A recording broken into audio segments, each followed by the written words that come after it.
think if we look at this first laboratory for neoliberalism, we also see a framework that helps us better to understand our present. That's another reason to look at the history of neoliberalism.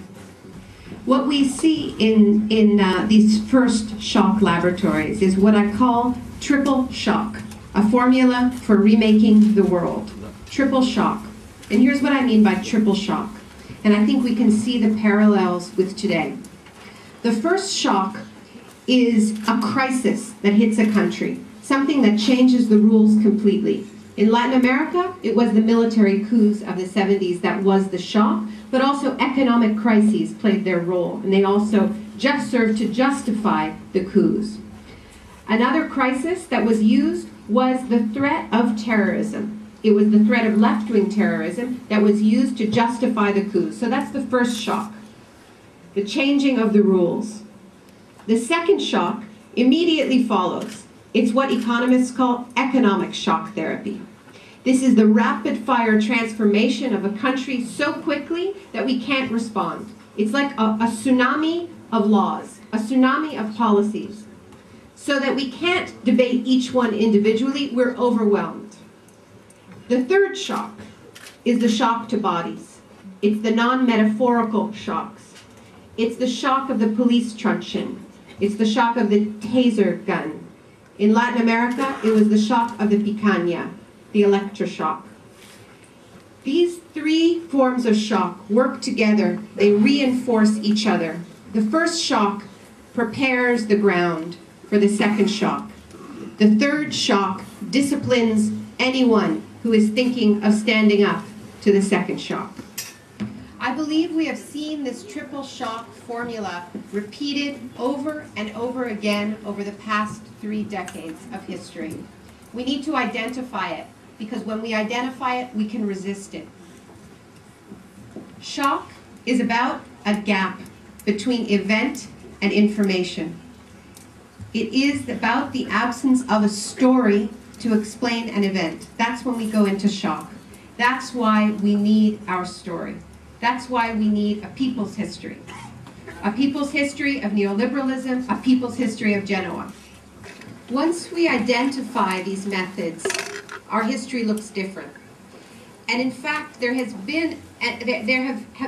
are intellectuals in every country in the world who are identifying the way in which shock was used to impose unwanted economic policies on them. In the book, I look at just a few examples of this. A reinterpretation, for instance, of the Tiananmen Square massacre. This is important for understanding what is the most successful neoliberal economy in the world. This economic revolution, this capitalist revolution in China, was born with terror, which was what the Tiananmen Square massacre was. The use of total shock on the population to prepare the ground for radical economic shock therapy. This analysis is coming from Chinese intellectuals now who were leaders of the Tiananmen Square protests. They're not letting Western intellectuals tell their history for them. So what I do in my chapter on China is quote people like Wang Hui, who's the leader of China's New Left, who are reinterpreting these events and explaining how this laboratory was also born in shock. The most recent use of triple shock is the way in which the shock of September 11th prepared the ground for a new stage for the advancement of neoliberalism. There are many different kinds of shock that were used in response to this first shock, but we can identify a few. We know that this shock changed the narrative, created once again a gap, an opening up between event and a collective story that would explain that event. And the Bush administration, and also many governments around the world, used that shock to push through a new kind of economic shock therapy. This, in North America, the way this took form was the privatization of the security state. In Europe, it's the privatization of Fortress Europe.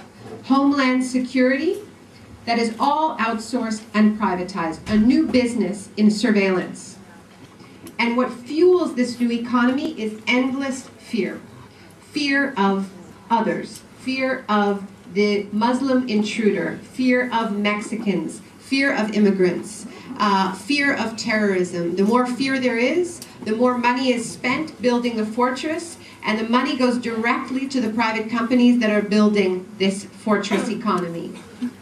This is a new kind of economic shock therapy. It has the second and the third shocks together. Because, of course, the privatization is in the privatization of the shocks. The privatization of the police. The privatization of the army, of the people who are administering the shocks. This is postmodern. The point of this discussion of shock is not to say that neoliberals are the first people to use these tactics. We know that they're not. We know that every anti-democratic movement in history has fed off of shock. Why? Because shock and democracy are opposites. Democracy means participation. It means orientation. It means that people are adults and participants in their societies. In a state of shock, we regress. We become like children. We become fearful. The attraction, the obsession with shock exposes the big lie more than anything else. It exposes the big lie that neoliberalism and democracy go hand in hand. Nothing contests this lie, nothing exposes this lie more than the addiction to 35 years of shock. If we think about how societies become resistant to shock, a good example is Spain. If we think about how Spain reacted to the horrific terrorist attacks a few years ago, this could have been an opportunity for exactly what I'm describing. And of course, Aznar did his very best to impersonate Berlusconi and Bush and use those shocks and that terror for his political advantage. We can remember that well. Remember how people in Spain reacted. And those huge marches immediately in Madrid, huge marches, what were they against? Fear.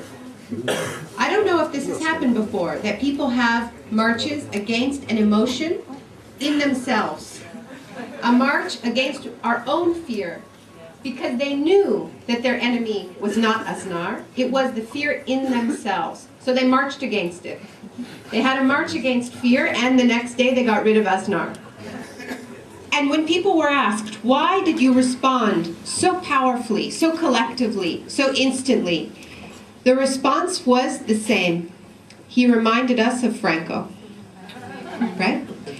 It was because there was a collective memory, a people's memory, a difficult people's history.